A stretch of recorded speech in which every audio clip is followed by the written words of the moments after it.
graduate of psychology, and I'm working. I used to work at the camp. I worked for a year in the camp, in a military camp.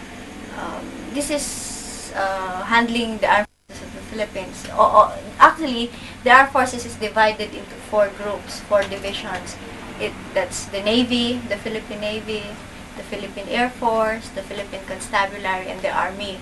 Now, all regional camps are handling all of these divisions. So I was assigned here in the Bicol region, handling all troops deployed here. So my job basically, I interview soldiers when there are enlistments, or when we are recruiting men for the armed forces. Now, I give them interviews if they are capable to be soldiers. I give them both psychological and intelligence tests. Now, if they pass, they are admitted into the armed forces. They undergo training, and at the same time, enlisted men. That soldiers. So aside from job application, I do some counseling job. I counsel soldiers. The soldiers are prone to mental depression because they are, like, for example, the army, the soldiers of the Philippine Army, they go to the mountains. That's where they usually are assigned. What they do there is they look for, because we have an insurgency problem, so most of these NPAs, as we call them, the communists, are deployed in the mountains. That's where they hide. So the job of the soldiers are to look for them and bring them down. So most of these men are deployed in the mountains. They stay there for a long time. So usually when they come down, they are depressed and everything like that. So what I do is we counsel them, we give them advices, how to stay fit, mentally that is, and that's it, basically. For those who are already ill, mentally that is, they undergo therapy. We help in the therapy if we can still handle it. But those serious illnesses, we refer them to psychiatric treatment already. That's a lot different from psychological. Psychologists and psychiatrists are the same. They are different. What they do is scientific. They approach the matter scientifically. They give drugs. They supervise in the hospital. They put the soldiers in the hospital.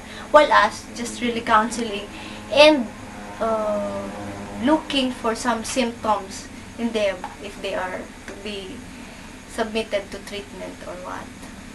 That's it. So we are there to prevent illness, and if there are already some, treat them, help in the therapy. So that's basically it. The only emotions that these soldiers are feeling up in the mountains is fear, because you don't know, from that side of the coconut tree an NPA may just emerge there and shoot you. You wouldn't know. It is very difficult to differentiate a military man and an NPA because the way they dress, the same. You wouldn't know if that is already an NPA or something. So basically, they are feared. They're afraid. Imagine you even 3 days or up to 1 week, 10 days of experiencing fear. That's very hard. And the only ones that you can see are your fellow soldiers. You don't eat the right food. The only things that you bring up are maybe a can of sardines and some crackers. You don't take a bath, just feeling the stink in your body. Sometimes the mind cannot tackle those things. So usually when they go down, wow, they need a lot of unwinding. How old are they? For enlistment, they have to be at least 18 years old up.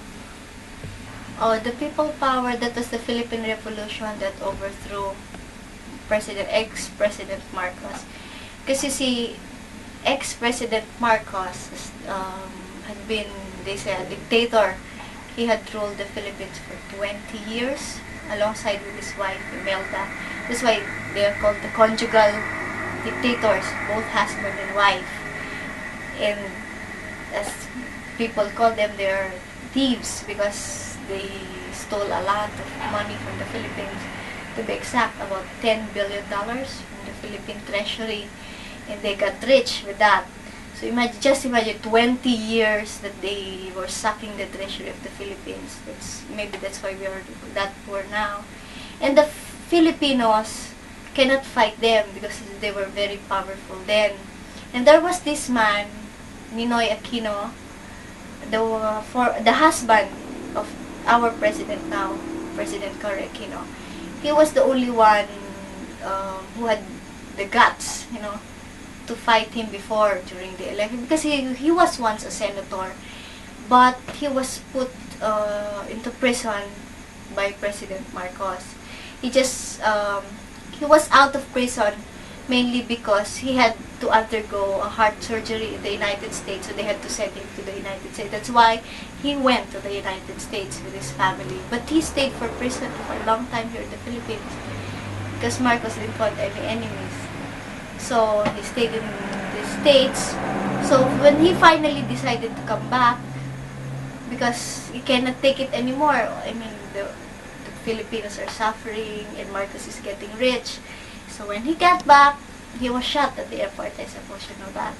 He was shot at the airport, and although the Marcoses are denying it, of course, the government, but the people say that it was Marcos who maneuvered the killing. So the people were aware of that, and they rose in arms against Marcos.